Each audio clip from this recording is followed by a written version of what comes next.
നമസ്കാരം. ന്യൂസ് കേരള പ്രധാന വാർത്തകളുമായി CK നാസർ കാഞ്ഞങ്ങാട്. തിരുവനന്തപുരം വെഞ്ഞാറമൂട്ടിൽ ഉറ്റ ബന്ധുക്കളായ 5 പേരെ യുവാവ് വെട്ടിക്കൊന്നു. മുത്തശ്ശിയും സഹോദരനും അടക്കം സ്വന്തം കുടുംബത്തിലെ 5 പേരെയാണ് 23 വയസ്സ് മാത്രം പ്രായമുള്ള യുവാവ് കൊലപ്പെടുത്തിയത്. വെഞ്ഞാറമൂട് പോലീസ് സ്റ്റേഷനിൽ കീഴടങ്ങിയ പെരുമല സ്വദേശി അഫാനാണ് കേരളത്തെ നടുക്കിയ ഈ കൊലപാതകങ്ങൾ നടത്തിയത്. 3 വീടുകളിലായാണ് അഫാൻ ഈ കൂട്ടക്കുരുതി നടത്തിയത്.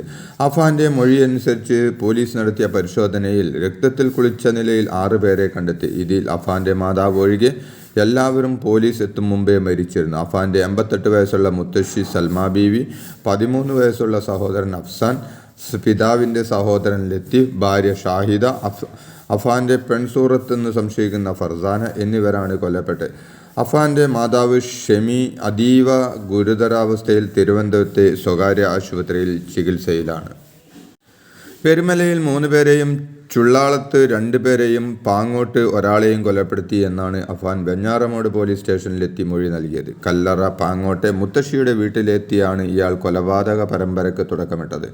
സൽമാ ബീവിയെ തലക്കടിച്ച് കൊലപ്പെടുത്തുകയായിരുന്നു. ഇതിനുശേഷം SN പുരം പുള്ളാളത്തെ പിതാവിൻ്റെ സഹോദരൻ്റെ വീട്ടിലെത്തി പിതാവിൻ്റെ സഹോദരൻ ലത്തീഫ്, ഭാര്യ ഷാഹിദയെയും വെട്ടിക്കൊന്നു.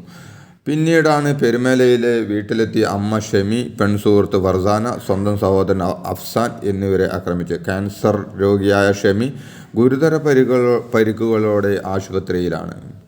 രാവിലെ 10 മണിക്കും വൈകുന്നേരം 6 മണിക്കും ഇടയിലാണ് എല്ലാ കൊലപാതകങ്ങളും നടന്നതെന്ന് SP K സുദർശൻ IPS പറഞ്ഞു.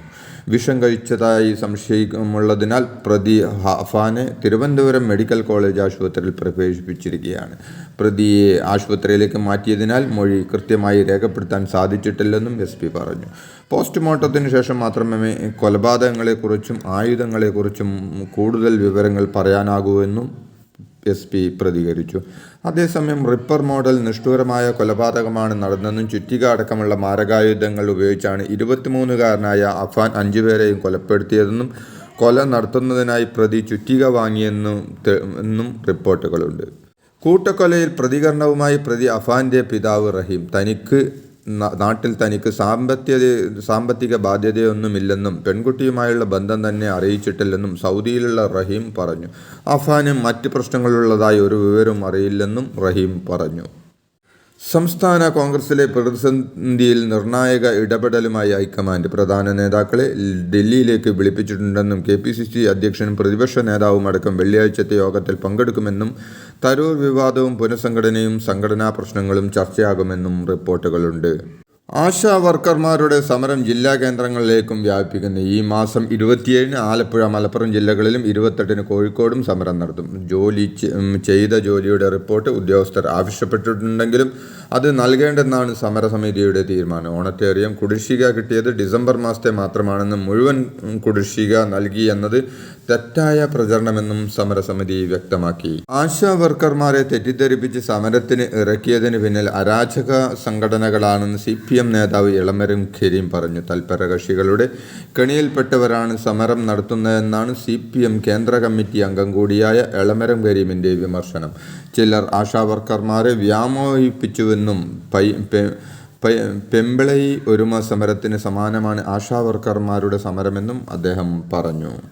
ആശാ വർക്കർമാരുടെ സമരം ന്യായമെന്ന് CPI നേതാവ് ആനി രാജ പറഞ്ഞു. എളമരം കരീമിൻ്റെ അഭിപ്രായം എന്തുകൊണ്ട് എന്ന് അദ്ദേഹത്തോട് ചോദിക്കണമെന്നും സമരം ഒത്തുതീർപ്പാക്കാൻ കേരള സർക്കാർ ഇടപെടണമെന്നും ആനി രാജ പറഞ്ഞു. പിന്നിൽ അരാജക സംഘടനകളെന്ന് ആരോപിച്ച് ആശാ വർക്കർമാരുടെ സമരത്തെ CPM തള്ളിയിരുന്നു. അനുനയ നീക്കവുമായി ശശി തരൂരിനെ വിളിച്ച് KPCC അധ്യക്ഷൻ K സുധാകരൻ. അവഗണനയിൽ അതൃപ്തി പ്രകടിപ്പിച്ച തരൂരിനോട് പരാതികൾ ചർച്ച ചെയ്യാമെന്ന് അറിയിച്ചതായാണ് വിവരം. പ്രതിപക്ഷ നേതാവ് VD സതീശൻ നോ കമന്റ് പ്രതികരണം ആവർത്തിച്ചു. തരൂരിന് വീഴ്ച പറ്റിയെന്ന് RSP വിമർശിച്ചു. തരൂരിനെ ഒപ്പം നിർത്തണമെന്ന അഭിപ്രായമുള്ള സുധാകരൻ പരാതികൾ പരിഗണിക്കാമെന്ന് തരൂരിനെ അറിയിച്ചെന്നാണ് വിവരം. മോദി സർക്കാർ ഫാസിസ്റ്റ് സർക്കാർ അല്ലെന്ന CPMൻ്റെ പുതിയ രേഖ ഒരിക്കലും ഞെട്ടലുണ്ടാക്കുന്നതല്ലെന്നും സംഘപരിവാറുമായി സന്ധി ചെയ്തതിൻ്റെ തെളിവാണ് മോദി സർക്കാരിനുള്ള ഫാസിസ്റ്റ് പ്രയോഗത്തിലെ ഇളവെന്നും പ്രതിപക്ഷ നേതാവ് VD സതീശൻ പറഞ്ഞു. കാരണം കാലങ്ങളായി BJPയുമായുള്ള രഹസ്യബന്ധമാണ് ഇപ്പോൾ പുറത്തായത്. കഴിഞ്ഞ 2 സമ്മേളനങ്ങളിലെയും തീരുമാനങ്ങളെ മറികടന്ന് മോദി സർക്കാർ ക്ലാസിക് ഫാസിസ്റ്റുകളല്ല, നവഫാസിസ്റ്റുകളുമല്ല. ഇങ്ങനെ പോയാൽ അവർ അങ്ങനെ ആകാനുള്ള സാധ്യതയുണ്ടെന്ന് CPM കണ്ടുപിടിച്ചിരിക്കുന്നത് എന്നും അദ്ദേഹം വിമർശിച്ചു. അതേസമയം ആക്ഷേപങ്ങൾ ഏറെ ഉയരുമ്പോഴും ഭൂരിപക്ഷ സമുദായത്തിൻ്റെ വോട്ട് ലക്ഷ്യമിട്ടാണ് ഫാസിസത്തോടുള്ള CPMൻ്റെ മൃദു സമീപനമെന്നാണ് രാഷ്ട്രീയ റിപ്പോർട്ട്. BJPയും RSSും ഫാസിസ്റ്റല്ല എന്ന CPM പാർട്ടി കോൺഗ്രസ് കരട് പ്രമേയം വരാനിരിക്കുന്ന ലോക്സഭാ തെരഞ്ഞെടുപ്പിൽ BJP വോട്ട് മറിക്കാനുള്ള അടവ് നയത്തിൻ്റെ ഭാഗമാണെന്ന് കോൺഗ്രസ് വർക്കിംഗ് കമ്മിറ്റി അംഗം രമേശ് ചെന്നിത്തല പറഞ്ഞു. കോഴിക്കോട് മാധ്യമപ്രവർത്തകരോട് സംസാരിക്കുകയായിരുന്നു അദ്ദേഹം. കാരക്കോണം മെഡിക്കൽ കോഴ കേസിൽ പരാതിക്കാർക്ക് പണം തിരിച്ചു നൽകാൻ നടപടി തുടങ്ങി. എൻഫോഴ്സ്മെന്റ് ഡയറക്ടർ പ്രതികളിൽ നിന്നും കണ്ടുകെട്ടിയ പണം നഷ്ടപ്പെട്ടവർക്ക് തിരികെ നൽകിയത്. 8 പരാതിക്കാർ 6 പേർക്ക് 80 ലക്ഷം രൂപയുടെ ചെക്ക് കൊച്ചി ED ഓഫീസിൽ വെച്ച് നേരിട്ട് കൈമാറി. കേസിൽ 6 പ്രതികൾക്കെതിരെ ED കൊച്ചിയിലെ കോടതിയിൽ കുറ്റപത്രം നൽകിയെന്ന്. വിചാരണ തുടങ്ങാനിരിക്കെയാണ് പരാതിക്കാർക്ക് പണം തിരികെ നൽകിയത്. ബസ് റൂട്ട് പെർമിറ്റ് മാറ്റാൻ കൈക്കൂലിയായി മദ്യവും പണവും ആവശ്യപ്പെട്ട കേസിൽ എറണാകുളം മുൻ RDO ജേഴ്സന്റെ ജാമ്യാപേക്ഷ മൂവാറ്റുപുഴ കോടതി തള്ളി. കൈക്കൂലി കേസിൽ അറസ്റ്റിലായ ജേഴ്സൺ കോടതിയിൽ ജാമ്യാപേക്ഷ നൽകുകയായിരുന്നു. ഇയാൾക്കൊപ്പം അറസ്റ്റിലായ ഏജന്റ് രാമപ്പടിയാർക്കും ജാമ്യം നൽകിയില്ല. 2ാം പ്രതി സജേഷിന് കോടതി ജാമ്യം അനുവദിച്ചു. ജാമ്യാപേക്ഷ തള്ളിയതോടെ ജേഴ്സൺ, രാമപ്പടിയാർ എന്നിവരെ റിമാൻഡ് ചെയ്തു. പണിമുടക്കി സമരം ചെയ്ത കോൺഗ്രസ് അനുകൂല തൊഴിലാളി സംഘടനയിലെ അംഗങ്ങൾക്ക് എതിരെയുള്ള പ്രതികാര നടപടിയിൽ നിന്ന് KSRTC പിന്മാറി.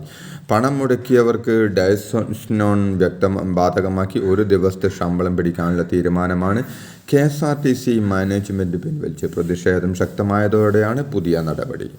കണ്ണൂർ ആറളം ഫാമിൽ കാട്ടാന ആക്രമണത്തിൽ ആദിവാസി ദമ്പതികൾ കൊല്ലപ്പെട്ട സംഭവത്തെ തുടർന്ന് വിളിച്ചു ചേർത്ത സർവകക്ഷി യോഗത്തിൽ വന്യജീവി ആക്രമണം തടയുന്നതുമായി ബന്ധപ്പെട്ട് സുപ്രധാന തീരുമാനങ്ങൾ കൈക്കൊണ്ടതായി വനം മന്ത്രി AK ശശീധരൻ അറിയിച്ചു. പുനരധിവാസ മേഖലയിലെ ആനകളെ കാട്ടിലേക്ക് തുരത്തിയോടിക്കാൻ തീരുമാനമായി. RRTയുടെ എണ്ണം വർദ്ധിപ്പിക്കാനും സമീപ പ്രദേശങ്ങളിൽ RRT സഹായം തേടാനും തീരുമാനമായി. ചാനൽ ചർച്ചയിലെ മതവിദ്വേഷ പരാമർശ കേസിൽ ഈരാറ്റുപേട്ട കോടതിയിൽ കീഴടങ്ങിയ BJP നേതാവ് BC ജോർജിനെ റിമാൻഡ് ചെയ്തു.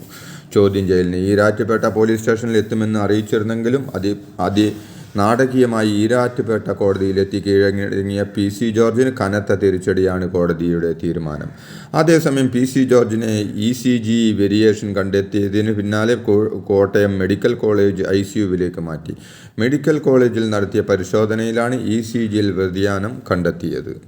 മുതിർന്ന നേതാവ് PC ജോർജിനെ സർക്കാർ വേട്ടയാടുകയാണെന്ന് BJP സംസ്ഥാന അധ്യക്ഷൻ K സുരേന്ദ്രൻ പറഞ്ഞു. PCയുടെ രാഷ്ട്രീയ ഭാവി ഇല്ലാതാക്കാനുള്ള ഗൂഢാലോചനയാണ് നടക്കുന്നത്. ചാനൽ ചർച്ചയിൽ സംഭവിച്ച ഒരു നാക്കുപിഴയുടെ പേരിൽ അദ്ദേഹം പരസ്യമായി മാപ്പ് ചോദിച്ചിരുന്നു. എന്നാൽ ഒരു തീവ്രവാദിയെ പോലെയാണ് സർക്കാർ PC ജോർജിനോട് പെരുമാറിയത് എന്നും അദ്ദേഹം വിമർശിച്ചു. ഇതോടെ ഇന്നത്തെ പ്രധാന വാർത്തകൾ സമാപിച്ചു. നന്ദി, നമസ്കാരം.